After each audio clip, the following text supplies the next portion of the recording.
Assalamualaikum warahmatullahi wabarakatuh.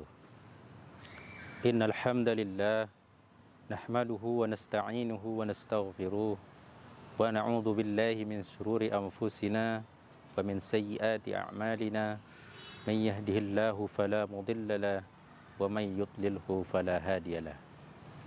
Asyhadu an la ilaha illallah wa asyhadu anna Muhammadan abduhu wa rasuluhu la nabiyya wa rasula ba'da amma ba'd. Puji syukur alhamdulillahi rabbil alamin. Kita panjatkan kehadirat Allah Subhanahu wa taala yang sampai saat ini masih memberikan kita banyak nikmat. Nikmat sehat, nikmat lapang rezeki, nikmat kesempatan iman dan Islam, sehingga kita hari ini masih bisa merasakan hidup menjalankan ibadah puasa yang insyaallah ibadah yang mulia di bulan Ramadan ini. Amin ya rabbal alamin. Kemudian salawat dan salam tetap tercurah kepada Nabi kita, Nabi besar Muhammad sallallahu alaihi wasallam, Nabi junjungan kita, Nabi tauladan kita di dunia dan kelak di akhirat nanti. Kita berharap adalah syafaat beliau yang akan menolong kita nanti kelak di hari yang tidak ada lagi guna apapun melainkan amal ibadah kita dan tentunya syafaat dari Rasulullah sallallahu alaihi wasallam. Maka momentum terbaik Ramadan ini juga adalah memperbanyak selawat kepada beliau dengan lafaz Allahumma salli ala Sayyidina Muhammad wa ala ali Sayyidina Muhammad. Hadirin jamaah HIPAYAS ATP yang dirahmati Allah Subhanahu wa taala. Kita memahami bahwa kehidupan di dunia ini adalah kehidupan yang begitu banyak ujian, tantangan dan tuntutan hidup. Sehingga sering kita melihat banyak orang merasa gelisah, stres, gundah gulana, memikirkan bagaimana cara menghadapi kehidupan yang banyak ujian ini. Sehingga tidak sedikit orang terjun ke dalam dunia-dunia gelap untuk melampiaskan kegelisahannya, tingkat stresnya pada hal-hal yang dilarang dalam agama. Akan tetapi bagi seorang muslim tidaklah demikian. Dia akan memahami bahwa di dalam Islam Allah Subhanahu wa taala dan Rasulnya sudah memberikan tips atau maklumat bagaimana seseorang bisa mendapatkan ketenangan hidup betapapun besar masalah yang dihadapi dalam kehidupan ini.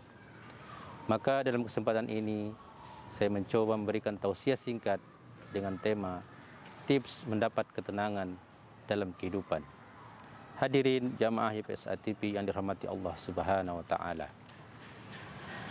Allah Subhanahu wa taala dan Rasulnya jauh-jauh hari sudah memberikan solusi yang terbaik bagi kita sebagai umat muslim, terutama bagaimana menghadapi hidup yang penuh dengan ujian dan tantangan ini supaya kita tetap tenang dan tidak memiliki tingkat stres yang tinggi sehingga sampai melakukan apa yang dilarang Allah Subhanahu wa taala. Dalam solusi tersebut tentu sangat banyak sekali yang disampaikan oleh Al-Quran maupun Rasulullah SAW. Namun pada kesempatan kali ini saya ingin menyampaikan 3 tips bagaimana cara kita untuk tenang dalam menghadapi kehidupan ini. Yang pertama adalah menjaga ibadah solat dan memperbanyak zikir kepada Allah Subhanahu wa taala. Ibadah solat merupakan pokok ibadah utama, yang paling utama dan yang paling hakiki dalam melaksanakan ajaran Islam. Bagi seorang muslim, ia akan menjadikan solatnya menjadi sebuah solusi untuk menyelesaikan berbagai macam masalah kehidupannya. Ia akan memohon pertolongan kepada Allah. Ia akan mencurahkan segala masalah yang hadapi dalam kehidupan ini untuk menemukan solusi dari Allah Subhanahu wa taala. Allah Subhanahu wa taala berfirman dalam surah Al-Mu'minun ayat 1 dan 2. A'udzu billahi minasyaitonir rajim. Bismillahirrahmanirrahim. Qad aflahal mu'minun alladzina hum fi salatihim khashi'un. Sungguh beruntung orang-orang yang beriman, kata Allah, yaitu orang-orang yang khusyuk dalam salatnya. Artinya adalah ketika kita berusaha untuk menjaga betul ibadah salat kita, terutama salat wajib, khusyuk, memahami maknanya, maka dari salat tersebut Allah akan memberikan kita solusi terbaik terhadap masalah yang kita hadapi, sehingga ketenangan itu akan kita dapatkan. Hadirin jamaah YPSA TV yang dirahmati Allah Subhanahu wa taala.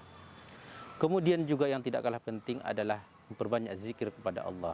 Hal ini jelas disampaikan Allah Subhanahu wa taala dalam surah Ar-Ra'd ayat 28. A'udzu billahi minasyaitonir rajim. Bismillahirrahmanirrahim. Alladzina amanu wa tatma'innu qulubuhum bi dzikrillah. Ala bi dzikrillah tatma'innul qulub. Orang-orang yang beriman, yang hatinya tentram karena mengingat Allah. Dan ingatlah, hanya dengan mengingat Allah hati akan menjadi tenang. Maka tidak ada cara lain bagi kita seorang muslim untuk mendapatkan ketenangan dalam hidup kecuali banyak-banyak mengingat Allah Subhanahu wa taala dalam setiap aktivitas kehidupan kita. Baik di dalam salat, di dalam belajar, di dalam bekerja ataupun di dalam waktu luang-luang kita, selalu mengingat kepada Allah Subhanahu wa taala sehingga ketenangan akan datang menghampiri kita. Hadirin jamaah YPSA TV yang dirahmati Allah Subhanahu wa taala. Yang kedua adalah kita berupaya terus berhusnuzon atau berprasangka baik kepada Allah Subhanahu wa taala dan ikhlas atau ridho menerima ketetapan darinya. Jamaah YPSA TV yang dirahmati Allah Subhanahu wa taala. Saya memahami bahwa kehidupan yang kita alami sekarang, yang kita tuai sekarang adalah hasil dari perbuatan kita di masa lalu. Ataupun kehidupan yang nanti akan kita tuai di masa depan ataupun di akhirat adalah perbuatan hasil dari yang kita lakukan sekarang. Yang kedua, apapun yang kita hadapi, yang kita alami dalam kehidupan ini tidak terlepas dari kehendak atau takdir dari Allah Subhanahu wa taala. Maka seyogyanya kita sebagai seorang muslim banyak-banyak berprasangka baik kepada Allah Subhanahu wa taala sehingga Allah mendatangkan kehidupan yang baik, yang tenang dalam hidup kita. Kata Allah Subhanahu wa taala dalam hadis qudsinya yang diriwayatkan oleh hadis riwayat Imam Bukhari dan Muslim. Ana inda zanni abdi. Aku adalah sesuai prasangka hambaku, kata Allah. Artinya apa?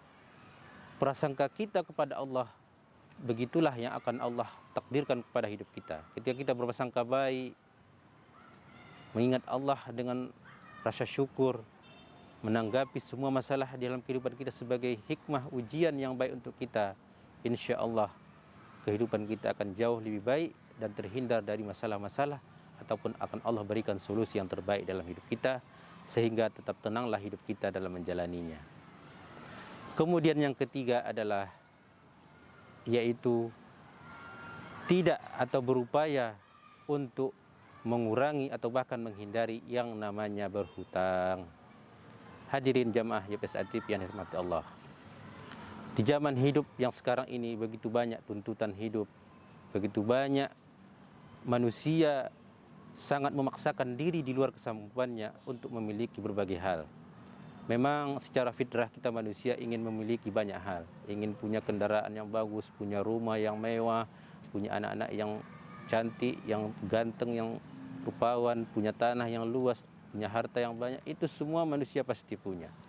Tetapi banyak manusia melakukan perbuatan yang dilarang Allah Subhanahu wa taala untuk menghalalkan berbagai cara agar memiliki apa yang dia inginkan. Tentu bagi seorang muslim tidaklah demikian. Salah satunya yang membuat manusia zaman sekarang banyak gelisah atau stres menghadapi kehidupan adalah mudah dalam berhutang hanya untuk gaya hidup. Memang di dalam Islam sangat dibolehkan untuk berhutang, apalagi dalam kondisi darurat untuk kebutuhan yang pokok sangat dibolehkan. Tetapi faktanya dalam kehidupan kita memaksakan diri untuk berhutang hanya untuk gaya hidup, tuntutan hidup yang semestinya tidak pun ada, tidak menjadi apa-apa. Nah, ini akan menjadi masalah atau membuat beban pikiran kita, hadirin jamaah YPSA TV yang dirahmati Allah. Kita mencoba dalam hidup ini bersyukur apa adanya, menerima apa yang Allah berikan. Kalaupun belum sanggup, sabar-sabarkan saja sambil menabung mungkin, baru kita berikhtiar lebih baik supaya mendapatkan apa yang kita inginkan. Jangan sampai memaksakan diri, hutang sana sini, cari kredit sana sini, sehingga pusing tiap bulan memikirkan bagaimana cara membayarnya. Gali lubang tutup lubang, akhirnya membuat kita menjadi pusing sendiri, menjadikan penyakit dalam diri kita. Nauzubillahi min zalik. Hadirin jamaah YPSA TV rahimakumullah. Barangkali demikianlah 3 tips singkat dari saya dalam hal bagaimana kita mendapatkan ketenangan hidup dari Allah Subhanahu wa taala, sehingga kita menjalani hidup ini lebih tenang, lebih santai, tanpa diberi pikiran yang membuat kita menjadi stres sehingga kita berputus asa sampai-sampai kita menghilangkan nyawa diri kita sendiri. Na'udzubillahi min zalik. Jamaah YPSA TV yang dirahmati Allah Subhanahu wa taala, di momentum Ramadan ini adalah waktu terbaik bagi kita untuk mencari ketenangan hidup dengan memperbanyak ibadah salat, tadarus Al-Quran, banyak zikir, sedekah dan berbagai kebaikan yang kita upayakan dalam hidup ini supaya mendatangkan ketenangan dalam kehidupan kita insya-Allah. Hadirin jamaah YPSA TV yang dirahmati Allah Subhanahu wa taala, demikianlah mungkin tausiah singkat yang dapat saya sampaikan. Mudah-mudahan bermanfaat bagi kita semua, terutama bagi pribadi yang menyampaikan. Mohon maaf apabila ada kesalahan. Wabillahi taufiq wal hidayah. Wassalamualaikum warahmatullahi wabarakatuh.